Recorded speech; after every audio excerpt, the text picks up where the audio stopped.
Hello and welcome to Beat Fit. Today is World Heart Day, and did you know that your heart beats 100,000 times a day, or that a woman's average heartbeat is faster than a man's by almost 8 beats a minute, and that happiness and a strong sense of emotional vitality helps lower your risk of heart disease? Now, if you didn't know all that, you can be forgiven, but here is what you should know. According to current estimates, India will soon have the highest number of heart disease cases in the world. And it's not something that just happens to older men. Growing number of young people are being afflicted. The percentage of those experiencing heart attacks in India below the age of 40 double the number in the West. So what can you do about it? Well, we have experts here in studio to help walk you through this. We have Dr. T.S. Clare, he's the chairman of the PSRI Heart Institute. We have Dr. Ishi Khosla, founder of Whole Foods. Mr. Nishanta Bordoloi, former Indian cricketer, you all know him, and he is also a strength and conditioning specialist. And Mr. Tapan Singhal, MD and CEO, Bajaj Allianz General Insurance. Dr. Clare, I want to start with you first. What is worrying is the fact that increasingly a lot of younger people are being afflicted. So how do I know if my heart's okay? Because it seems like we could all be walking around looking and appearing normal and fit, but we may have a problem. Right. See, there are, first of all, you need to understand that whether you have any symptoms, for example, whether you get any breathlessness. Yeah, what are the symptoms? Whether you get breathlessness on walking or exertion, or if you walk, for example, do you get any chest discomfort anywhere in the center part of the chest or left arm or right arm, anything. If you get any chest discomfort, chest pain, ghavrat, or even something happening in the neck, for example, on activity, and it gets relieved by taking rest, it is 99 cardiac problem. Okay. So anything exertion related symptoms in the chest, arm, jaw area should never be neglected. Then if you feel tired, very easily, particularly after activity, it could be a cardiac problem. If you get repeated palpitations, it could be a cardiac problem. But if you don't have any symptoms, it doesn't mean that you don't have heart disease. That's right. a paradox in heart disease. In heart disease, in many patients, there is a discrepancy between the symptoms and the disease process. Like patient may have lot of significant disease inside, but he is asymptomatic. Like that's how sometimes you listen that so and so was very fine, but suddenly he had a heart attack and died. It doesn't mean that he developed the disease that day. It only means that his disease was there, it was asymptomatic and it was not detected. So now what we recommend these days that we need what is called as regular checkups, cardiac checkups. And when I say regular checkups, it means at least checking your blood sugars, checking your cholesterol levels at least once a year. But people who have got family history, or they have diabetes, or they are smokers where there are more risk factors, even twice a year is justified. Then exercise test should be done.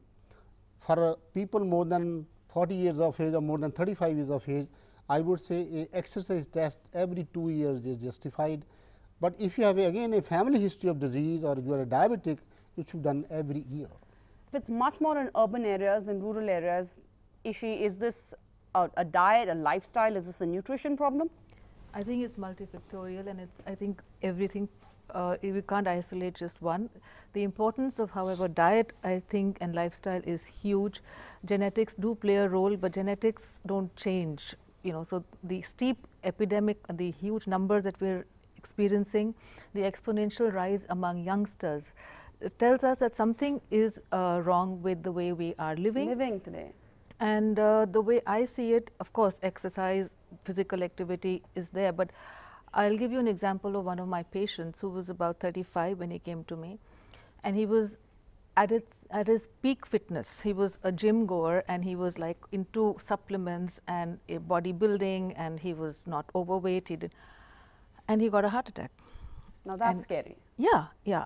So so are you saying we're predisposed, it's genetic, because what you're saying then could send out the wrong message, that there's nothing we can do about it, right? No. It's in my genes, it's in my family, do I need to care about everything so else? He was heavily into supplements and into bodybuilding, which means an imbalanced diet. He was too much into protein and eating large quantities of meats, and so taking from Dr. Clare's point, yes, manage your cholesterol, but also look at inflammation. Inflammation is the root cause and the starting point of almost all diseases we are talking about. In India, I think we have a double burden because we have malnutrition and we have overnutrition, and among the people who have overnutrition also there is micronutrient malnutrition. And I think today we all recognize the fact that we are vitamin D deficient. Just managing cholesterol and just managing numbers may not be good enough. You need to manage, of course, your weight, you need to manage your belly, so your weight and your waist, as I put it. It's important that we have a lot of thin fat people with looking completely all right, but they have fat stored in the viscera, which is a huge concern. I think this is a good place to bring in Nishanta. Nishanta, and then respond to this case study that she's talking about, because supplements, working out, all of this is what you hear a lot when you talk about trainers, when you think, okay, I want to get fit, and that's the first thing you're told when you go to a gym and when you meet your trainer. Yeah, I mean, I would agree to the facts of what she's saying about being, supplements and about genetics and everything. Dr. Claire's talking about genetics. Yes, all those things do come into play. But if you don't, suppose my parents has an ancestral history, I have an ancestral history of suppose diabetes, but I would only get diabetes if I don't exercise. Right? If my body is producing the insulin which is needed for diabetes, obviously there's no chance that I'm going to get diabetes. Unless I lead a sedentary life. So what happens in it as the mass population, I don't think not too many people are into exercising, or they lead a sedentary lifestyle. So obviously if genetics would follow in then. But if you keep yourself conditioned, exercise your heart, exercise your muscles, exercise your body and everything, your cardiovascular stuff, obviously there's less chances. I'm not saying it's going to be like extinct, but it's got less chances of you having that. Coming to the point of what Ishi said about proteins and everything, I think in India people just follow what is being told to them rather than going to a professional. If there are professionals for everything, like even on an orthopedic way or for a heart, I'm sure there must be like different segmented professionals. Now we have an elbow specialist, we have a wrist specialist, we have a shoulder specialist. So in food and dietetics, nutrition, there is a nutritionist.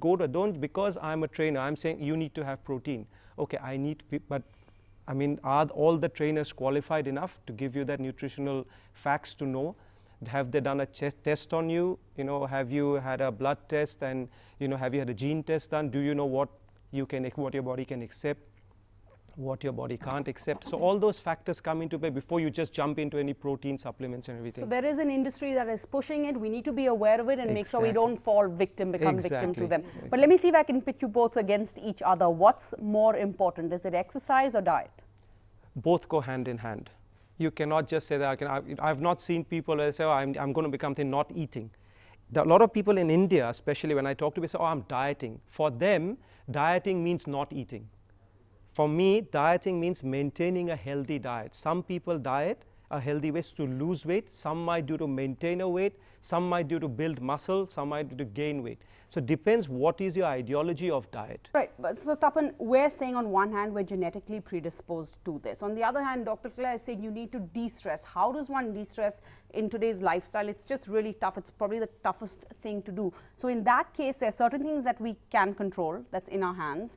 But on the other hand, we need insurance. Yeah, it's only when you can't control the insurers step in. Yeah.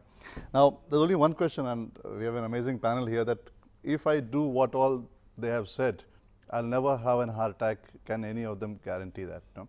No, see, Tapan, listen. No. Nobody can say. Listen.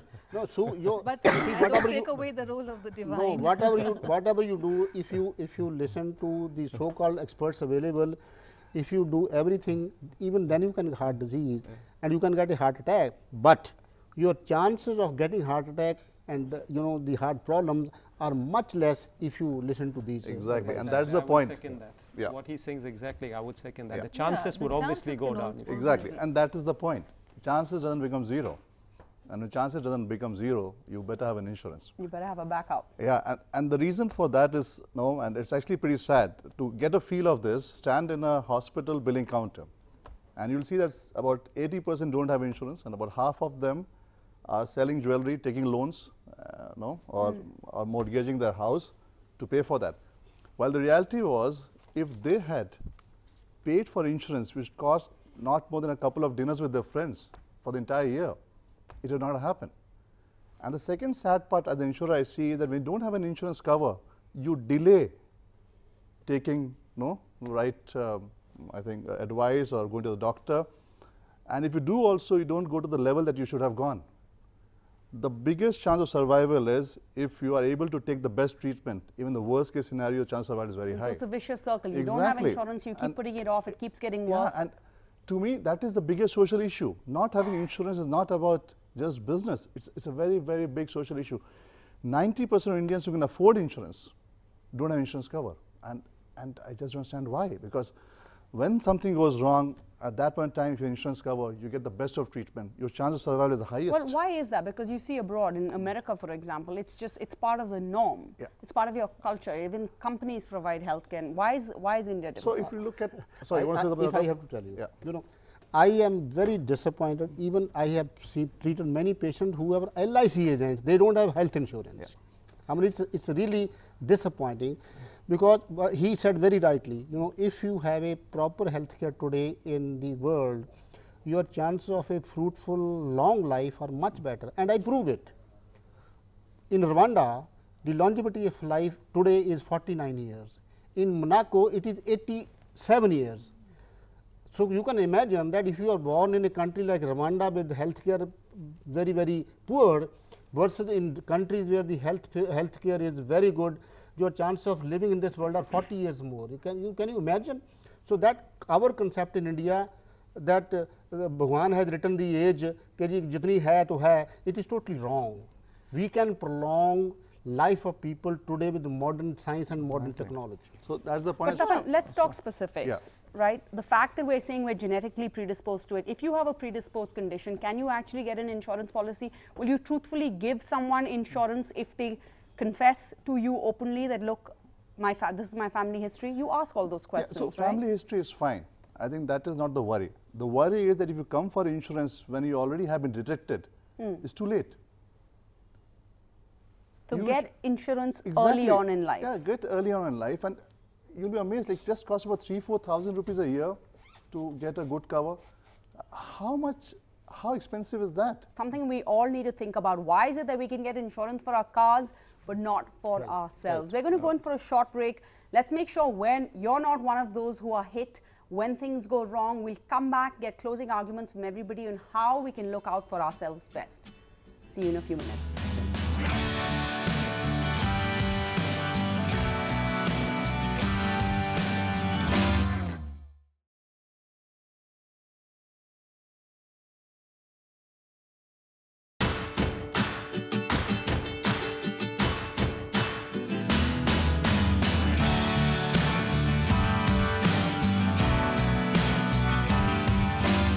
Welcome back. We're talking about our hearts today. Let's quickly get closing arguments from all of our special panelists. What advice would you give our viewers who are tuning in right now? What can you do to protect yourself starting today? Tapan? Get insured. Get a good health cover. Get a good personal accident cover. Get a good home cover. The entire cost of it will... By what age? Yeah, the moment you start working, I think that's the 2025. 25? You should start, because the cost of it is not more than 15 rupees a day if you add it all together, no? Which is like you just kind of have a cup of tea and not realize that. But if things go wrong, the entire savings are got wiped out. When the chance of survival, no, is going to make a difference, this play out. Dr. Claire, what does one need to do to make sure one never has to come see a doctor like you? Well, see, the thing is, I can tell you one thing, that as a doctor, I will be very happy if somebody doesn't have to come to me. Really, realistically, but he's an insurance man, but I disagree with him. I don't want insurance to be taken at 20 or 25. I want that when a lady becomes pregnant, that even the parents should take insurance for that child who is going to be born. I tell you one thing, my wife is a neonatologist. If you have a neonate is admitted in nursery, the cost is in lakhs. It's not simple. Then young people get a lot of disease. They get trauma, they get fractures. So insurance should start from day zero. That's my concept, and a very strong proponent of that. Now, that's one issue. The second thing is that if possible, we should prevent the disease.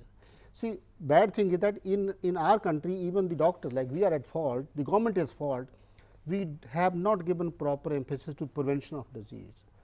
Like, I give you example that there are 65 million diabetics in India. Let's say if they achieve ideal body weight, 50% will become non-diabetic. and the remaining 50%, their need for drugs will be 1/4. You will see billions of dollars by just weight reduction, nothing else.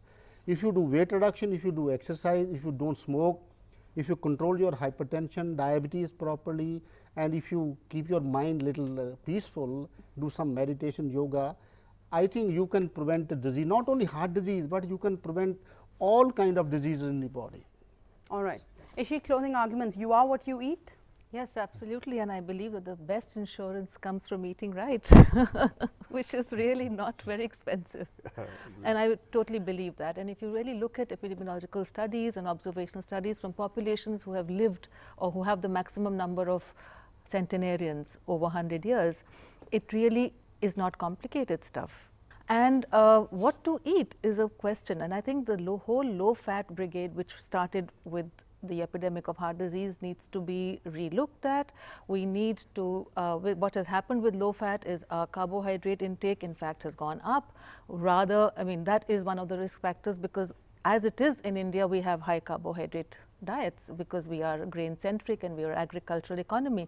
So we do need to look at what fats to eat. So substitute those grains with healthier foods like greens and with green leafy vegetables, a lot of colorful vegetables, and protective foods from nuts and healthy fats which are not processed, and cut back on sugar. Sadly, sugar has always been paired with diabetes, but the fact is that sugar is one of the biggest culprits in belly fat. We're talking about trimming our fat, the belly.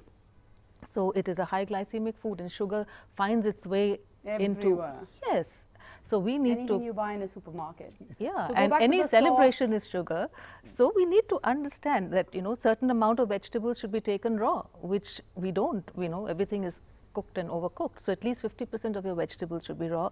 Taking adequate fruits, not too much of fruit. Interesting. Yeah. Well, that's a whole different debate, but we're running out of time. So Nishanta, fads can sometimes do more harm than good, says Ishi. Is that true also when it comes to exercise and fitness? It does. You know what happens, exercise fads catch up with people, and then they see it on TV or what is being aired in something, and they just pick it up. Good thing all of them have said that, you know, about losing weight and the belly fat and everything. That's where probably people like us come into the play. And what I would like to suggest, I mean, our viewers who have been watching this is, whenever you don't jump into an exercise anywhere because someone has just said you need to go and a doctor would reckon you to go and have a look at the trainer who's you are going to take on. Go and take his you know, qualifications. Make sure you ask him questions. What is it that you want to do? The human body was made to work with our luxurious lifestyle. You know, we have, you know, the human body is like, and that is why you need to go to the gym and do your workout and keep your muscles strong. Food sensitivities like wheat and corn and soya are on the rise, and they are a big risk factor because they increase inflammation and also maybe contributing to a lot of malabsorption of micronutrients. And I think he is supporting the fact that most of his people, the athletes he's training, are going off gluten. All right, so you've heard it from the best in the business. You don't have to always say, I'm a heart patient. You can also be a former heart patient. There are things that you can do. It is World Heart Day. Let's make this year count by changing ourselves. Thank you all, and we hope you learned something. I certainly did. Thank you, and bye-bye. Thank you so much.